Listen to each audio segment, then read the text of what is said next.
Saudara, ada pertanyaan apakah kita menyembah satu Allah atau tiga Allah? Berapa banyak kita di sini yang masih bingung bahkan mempertanyakan doktrin Allah Tritunggal? Apakah kita setuju atau tidak setuju? Saudara, ajaran Tritunggal adalah ajaran yang alkitabiah. Ayat-ayat dalam Alkitab secara jelas menunjukkan konsep ini sekalipun tidak menggunakan kata Tritunggal. Pemahaman Tritunggal sendiri dirumuskan dari Alkitab oleh bapak-bapak gereja sejak Konsili Nikea tahun 325 Masehi dan telah digunakan oleh gereja selama ribuan tahun untuk menjelaskan pribadi Allah. Namun yang perlu dicatat adalah kita tidak bisa memahami Allah dengan sempurna. Kita hanya dapat memahami Allah sejauh mana Ia menyatakan dirinya kepada kita. Dan konsep Tritunggal yang telah dirumuskan ini adalah kompilasi konsep dari pernyataan diri Allah yang tercatat dalam teks Alkitab. Lalu sekarang yang sering menjadi pertanyaan adalah, apakah orang Kristen menyembah satu Allah atau tiga Allah? Secara tegas, doktrin Kristen menjawab bahwa kita menganut monoteisme, yang artinya hanya menyembah satu Allah. Orang Israel sendiri mendeklarasikan keesaan Allah sebagaimana ditulis dalam Ulangan 6 ayat 4. Dengarlah hai orang Israel, Tuhan itu Allah kita, Tuhan itu Esa. Kata Esa menunjukkan tunggal atau satu. Deklarasi ini kemudian dikonfirmasi oleh ayat-ayat dalam Perjanjian Baru. Perjanjian Baru juga menyebutkan bahwa ada tiga pribadi Allah, yaitu Allah Bapa, Anak, dan Roh Kudus. Sebagai contoh adalah peristiwa ketika Tuhan Yesus dibaptis.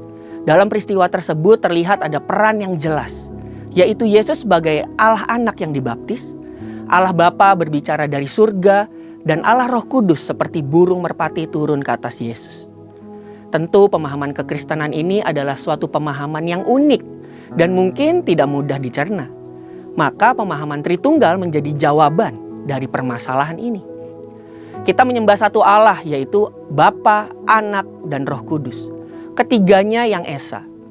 Pengertian Tritunggal sendiri berarti Allah itu Esa dalam tiga pribadi yang sama kekal dan sederajat. Sama dalam hakikat, tapi beda dalam pribadinya. Satu hakikat, tiga pribadi. Jadi Bapa adalah Allah, Anak adalah Allah, dan Roh Kudus adalah Allah. Tidak ada tiga Allah, melainkan satu Allah. Doktrin Tritunggal ini telah disepakati dan digunakan oleh seluruh aliran Kristen seperti Pentakosta, Injili, Protestan, Katolik, Ortodoks, dan lain-lain. Sehingga dapat menjadi alat ukur apakah sebuah gereja memegang doktrin yang benar atau tidak.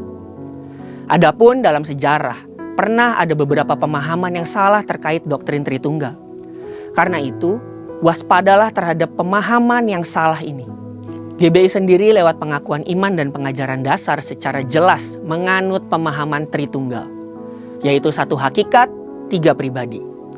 Ketiga pribadi Allah dalam Allah Tritunggal sendiri juga memiliki peran yang spesifik. Misalnya, Allah Bapa sebagai pencipta dan pemelihara, Allah Anak sebagai pendamai dan juru selamat, Allah Roh Kudus tinggal di dalam kita dan bekerja di hati kita. Lalu sekarang saudara, jika memahami Allah sesulit itu, bagaimana mungkin kita bisa menginjil agar orang-orang bisa bertobat dan menerima keselamatan? Bicara mengenai keselamatan adalah hanya lewat iman kepada Yesus Kristus.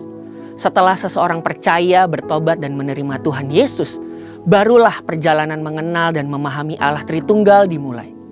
Maka dari itu, sambil terus memahami kekayaan dan kebesaran Allah Tritunggal, kita juga harus terus memberitakan Yesus Kristus kepada dunia. Karena keselamatan hanya di dalam Yesus Kristus yang adalah juru selamat dunia. Saudara, untuk penjelasan lebih lengkap dari tim teologi kami, silakan buka link yang ada di atas atau scan QR code yang tersedia. Tuhan Yesus memberkati.